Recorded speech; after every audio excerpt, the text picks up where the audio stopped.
Et puis il faut dire que de nombreux citoyens ont aussi été victimes de l'insécurité qui règne dans cette zone au lendemain des manifestations politiques. Il faut rajouter à cette liste des victimes le cas de Mme Rougui, juge de son État et membre de la Cour constitutionnelle. Comme vous pouvez vous en rendre compte sur les images, son véhicule a été aussi endommagé par les jeunes en colère le même jour. 2 présumés malfrats sont tombés dans les filets du secrétariat général chargé de la lutte contre le banditisme et les crimes organisés. Ils auraient menacé les 2 premiers imams de la mosquée Faisal. C'est un reportage signé Djibril Ba, rendu en studio par Philomène Bangoura. Ces présumés bandits, accompagnés de 2 autres, ont fait irruption le 1er novembre aux résidences des premiers imams du pays. Ces derniers ont été attaqués parce que n'ayant pas cédé aux demandes des supposés malfaiteurs. La dernière fois, il y a une semaine, ils ont demandé de l'argent au 2e imam qui n'a pas pu leur donner de l'argent. Ils sont venus s'attaquer à ses biens, à ses véhicules dans sa résidence.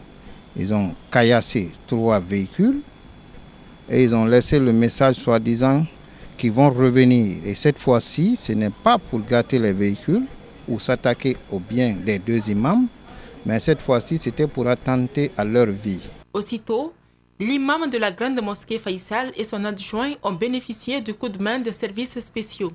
Cependant, 2 des 4 jeunes sont tombés dans les grappins. Et parce qu'à cause de l'obscurité, et dans la cour de la forêt, là-bas, ils ont pris le mur, ils ont sauté, ils sont descendus dans le jardin botanique de Kamaïn.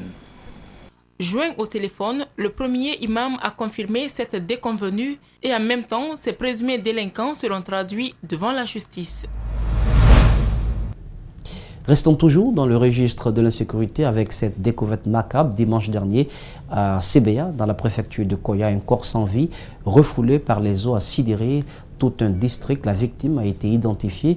Il ne s'agit pas d'une mort naturelle. Le présumé tueur est déjà entre les mains des agents des forces de sécurité. Plus de détails avec Mamadou Saliouba. Attention, certaines images peuvent choquer. Le corps flotte dans la fosse septique au milieu des habitations. Tué il y a quelques jours, jeté ensuite dans ce trou, l'eau ne pouvait pas garder le corps aussi longtemps. Il est retrouvé ce dimanche à la suite d'un avis de recherche. Ce matin, dès après la prière de 6 heures, j'ai été informé par la jeunesse qu'il y a un corps sans vie dans une fosse septique pleine d'eau. Donc aussitôt rendu sur les lieux, nous avons constaté les faits. Repêchés par la Croix-Rouge, les habitants de Sébéa n'ont pas tardé à l'identifier. Il s'agit de Bachir Silla, âgé d'environ 18 ans. Il était au collège.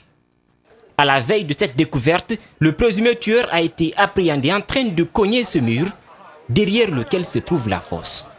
Selon lui, il pourchassait un voleur. Nous sommes venus taper à sa porte. Mon frère a expliqué que le caniveau où il cognait hier, un corps a été retrouvé à l'intérieur. Et il voulait qu'on l'annonce cette mauvaise nouvelle directement. J'ai dit non, il peut s'échapper. En entendant cela, le présumé coupable partage le même district que la victime. Il habite dans cette maison. Visité ce dimanche, les habitants ont découvert les chaussures de la victime devant la maison, puis à l'intérieur, cette arme. Des éléments accablants, le présumé coupable aurait vite reconnu les faits. Nous avons appréhendé le jeune en question. Il a avoué devant tout le monde qu'il a tué Bachir. Et il a ajouté que lui, c'est un voleur qu'il aurait tué. La foule a dit non. C'est toi le voleur et le bandit. Tu as tué quelqu'un. Le corps est envoyé à l'hôpital d'Onka pour une autopsie. Son présumé bourreau, lui, est dans les mains des autorités. Les habitants du quartier voulaient finir avec lui. Sa moto et ses affaires ont fini en centre.